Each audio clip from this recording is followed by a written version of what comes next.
ओम शांति। आज 24 अगस्त 2020 की साकार मुरली। मीठे बच्चे, सदा इसी खुशी में रहो कि हमने 84 का चक्र पूरा किया। अब जाते हैं अपने घर। बाकी थोड़े दिन यह कर्म भोग है। आज का प्रश्न है, विकर्माजीत बनने वाले बच्चों को विकर्मों से बचने के लिए किस बात पर बहुत ध्यान देना है? उत्तर है, जो सर्व विकर्मों की जड़ देहाभिमान है, उस देहाभिमान में कभी न आए, यह ध्यान रखना है। इसके लिए बार बार देही अभिमानी बन बाप को याद करना है। अच्छे और बुरे का फल जरूर मिलता है। अंत में विवेक खाता है। लेकिन इस जन्म के पापों के बोझ को हल्का करने के लिए बाप को सच सच सुनाना है। ओम शांति। बड़े ते बड़ी मंजिल है याद की। बहुतों को सिर्फ सुनने का शौक रहता है। ज्ञान को समझना तो बहुत सहज है।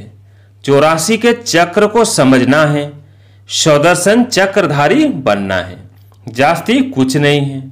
तुम बच्चे समझते हो, हम सब सौदर्शन चक्रधारी हैं। सौदर्शन चक्र से कोई का गला नहीं काटते हैं, जैसे कृष्ण के लिए दिखाया है। अब यह लक्ष्मी नारायण विष्णु के दो रूप हैं। क्या उसको सौदर्शन चक्र है? फिर कृष्ण को चक्र क्यों दिखाते हैं? एक मैगजीन निकालते हैं जिसमें कृष्ण के ऐसे बहुत चित्र दिखाते हैं। बाप तो आकर तुम्हें राजयोग सिखाते हैं, न कि चक्र से असुरों का घात करते हैं। असुर उनको कहा जाता जिनका आसुरी स्वभाव है। बाकी मनुष्य तो मनुष्य है ना। ऐसे नहीं सौदर्शन चक्र से बैठ सबको मारते हैं। भक्ति मार्ग में क्या क्या चित्र बैठ बनाए हैं। रात दिन का फर्क है। तुम बच्चों को इस सृष्टि चक्र और सारे ड्रामा को जानना है, क्योंकि सब एक्टर्स हैं। वो हद के एक्टर्स तो ड्रामा को जानते हैं। यह है बेहद का ड्रामा। इसमें डिटेल में नहीं समझ सकेंगे। वह तो 2 घंटे का ड्रामा होता है। डिटेल में पार्ट जानते हैं। यह तो 84 जन्मों को जानना होता है। बाप ने समझाया है, मैं ब्रह्मा के रथ में प्रवेश करता हूं। ब्रह्मा के भी 84 जन्मों की कहानी चाहिए। मनुष्यों की बुद्धि में यह बातें आ न सके। यह भी नहीं समझते कि 84 लाख जन्म है या 84 जन्म है। बाप कहते हैं, तुम्हारे 84 जन्मों की कहानी सुनाता हूं। 84 लाख जन्म हो तो कितने वर्ष सुनाने में लग जाएं? तुम तो सेकंड में जान जाते हो। यह 84 जन्मों की कहानी है। हमने 84 का चक्र कैसे लगाया है? 84 लाख हो तो सेकंड में थोड़ी समझ सकते। 84 लाख जन्म है ही नहीं। तुम बच्चों को भी खुशी होनी चाहिए। हमारा 84 का चक्र पूरा हुआ। अब हम घर जाते हैं। बाकी थोड़े दिन यह कर्म भोग है। विकर्म भस्म हो, कर्मातीत अवस्था कैसे हो जाए, इसके लिए यह युक्ति बताई है। बाकी समझाते हैं, इस जन्म में जो भी विकर्म किए हुए हैं वो लिख कर दो तो बोझ हल्का हो जाए। जन्म जन्मांतर के विकर्म तो कोई लिख न सके। विकर्म तो होते आए हैं। जब से रावण राज्य शुरू हुआ है तो कर्म विकर्म हो पड़ते हैं। सतयुग में कर्म अकर्म होते हैं। भगवान उवाच, तुमको कर्म अकर्म विकर्म की गति को समझाता हूं। विकर्माजीत का संवत लक्ष्मी नारायण से शुरू होता है। सीढ़ी में बड़ा क्लियर है। शास्त्रों में कोई ये बातें नहीं है। सूर्यवंशी चंद्रवंशी का राज भी तुम बच्चों ने समझा है कि हम ही थे। विराट रूप का चित्र भी बहुत बनाते हैं, परंतु अर्थ कुछ भी नहीं जानते।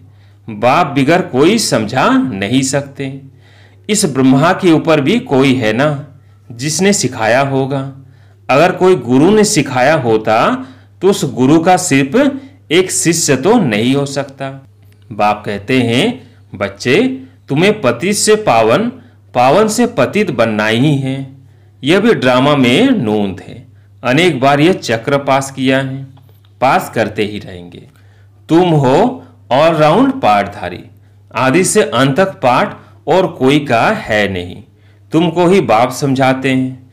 फिर तुम यह भी समझते हो कि दूसरे धर्म वाले फलाने फलाने समय पर आते हैं। तुम्हारा तो ऑलराउंड पार्ट है। क्रिश्चियन के लिए तो नहीं कहेंगे कि सतयुग में थे, वो तो द्वापर के भी बीच में आते हैं। यह नॉलेज तुम बच्चों की ही बुद्धि में है, किसको समझा भी सकते हो। दूसरा कोई सृष्टि के आदि मध्य अंत को नहीं जानते, रचयिता को ही नहीं जानते, तो रचना को कैसे जानेंगे। बाबा ने समझाया है जो राइटियस बातें हैं वो छपाकर एरोप्लेन से सब जगह गिरानी है। वो पॉइंट्स अथवा टॉपिक से बैठ लिखनी चाहिए। बच्चे कहते हैं काम नहीं है। बाबा कहते हैं यह सर्विस तो बहुत है, यहाँ एकांत में बैठ यह काम करो। जो भी बड़ी बड़ी संस्थाएं हैं, गीता पाठशालाएं आदि हैं, उन सबको जगाना है, सबको संदेश देना है। यह पुरुषोत्तम संगम युग है। जो समझदार होंगे वो झट समझेंगे। जरूर संगम युग पर ही नई दुनिया की स्थापना और पुरानी दुनिया का विनाश होता है। सतयुग में पुरुषोत्तम मनुष्य होते हैं। यहाँ है आसुरी स्वभाव वाले पतित मनुष्य। यह भी बाबा ने समझाया है। कुंभ का मेला आदि जो लगता है, बहुत मनुष्य जाते हैं स्नान करने। क्यों स्नान करने जाते हैं? पावन होना चाहते हैं। तो जहाँ जहाँ मनुष्य स्नान करने जाते हैं वहाँ जाकर सर्विस करनी चाहिए। मनुष्यों को समझाना चाहिए यह पानी कोई पतित पावनी नहीं है। तुम्हारे पास चित्र भी हैं। गीता पाठशालाओं में जाकर यह पर्चे बांटने चाहिए। बच्चे सर्विस मांगते हैं। यह बैठकर लिखो गीता का भगवान परमपिता परमात्मा शिव है, न कि श्री कृष्ण। फिर उनकी बायोग्राफी की महिमा लिखो। शिव बाबा की बायोग्राफी लिखो, फिर आप ही वो जज करेंगे। यह पॉइंट्स भी लिखनी है कि पतित पावन कौन। फिर शिव और शंकर का भेद भी दिखाना है। शिव अलग है, शंकर अलग है। यह भी बाबा ने समझाया है। कल्प 5000 वर्ष का है। मनुष्य 84 जन्म लेते हैं, न कि 84 लाख। यह मुख्य मुख्य बातें शॉर्ट में लिखनी चाहिए। जो एरोप्लेन से भी गिरा सकते हैं, समझा भी सकते हैं। यह जैसे गोला है, इसमें क्लियर है फलाने फलाने धर्म फलाने फलाने समय पर स्थापन होते हैं, तो यह गोला भी होना चाहिए। इसलिए मुख्य 12 चित्रों के कैलेंडर भी छपवा सकते हो, जिसमें सारा ज्ञान आ जाए और सर भी सहज हो सके। यह चित्र बिल्कुल जरूरी है। कौन सी चित्र बनाने हैं, क्या क्या पॉइंट लिखनी चाहिए, वो बैठ लिखो। तुम गुप्त वेश में इस पुरानी दुनिया का परिवर्तन कर रहे हो। अननोन वॉरियर्स हो, तुमको कोई नहीं जानते। बाबा भी गुप्त, नॉलेज भी गुप्त। इनका कोई शास्त्र आदि बनता नहीं।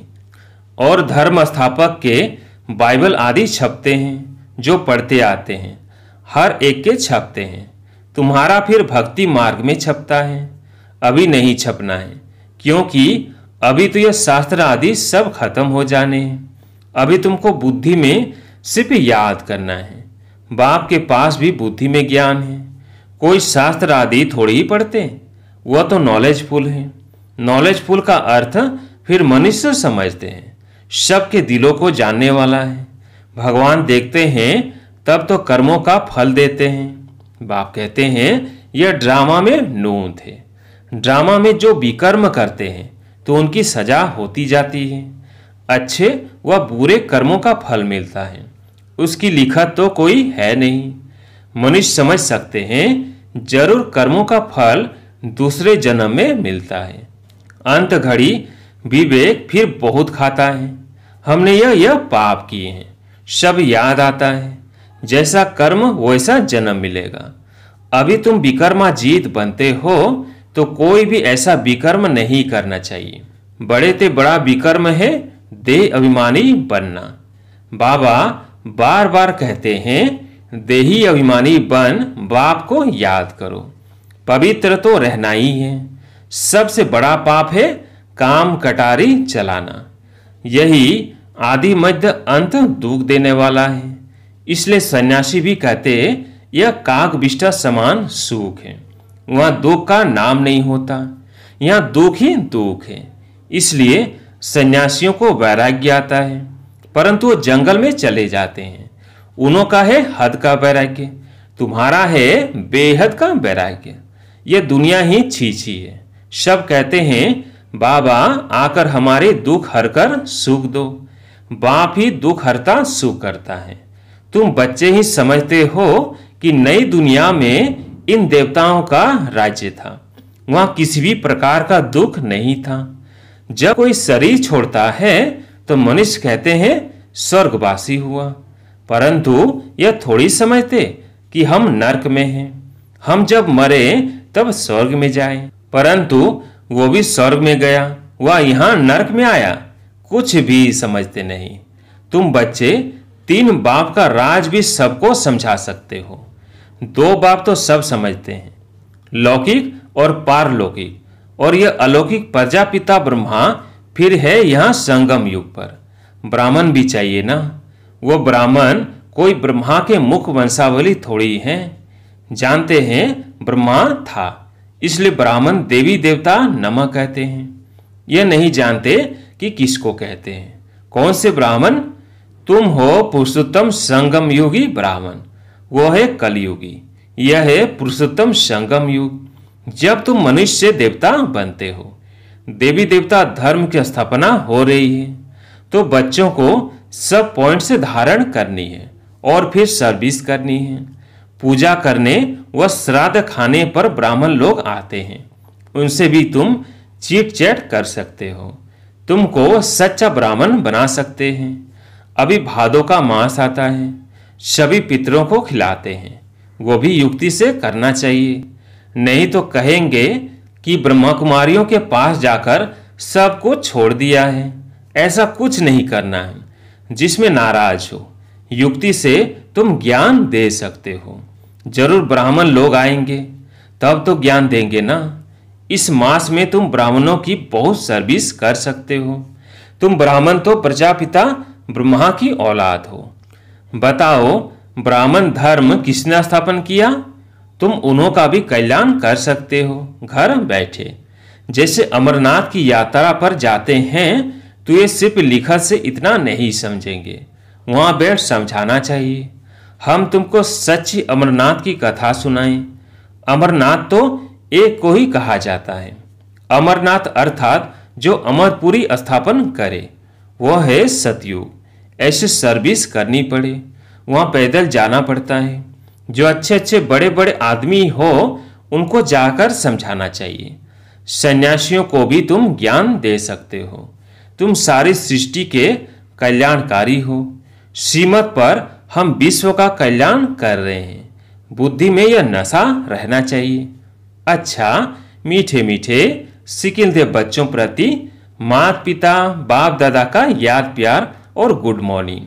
रूहानी बाप की रूहानी बच्चों को नमस्ते। हम रूहानी बच्चों की रूहानी बाप दादा को याद प्यार गुड मॉर्निंग नमस्ते नमस्ते। धारणा के लिए मुख्य सार। पहला पॉइंट, जब एकांत व फुर्सत मिलती है तो ज्ञान की अच्छी अच्छी पॉइंट्स पर विचार सागर मंथन कर लिखना है। सबको संदेश पहुंचाने व सबका कल्याण करने की युक्ति रचनी है। दूसरा पॉइंट, विकर्मों से बचने के लिए देही अभिमानी बन बाप को याद करना है। अभी कोई भी विकर्म नहीं करना है। इस जन्म के किए हुए विकर्म बाप दादा को सच सच सुनाने हैं।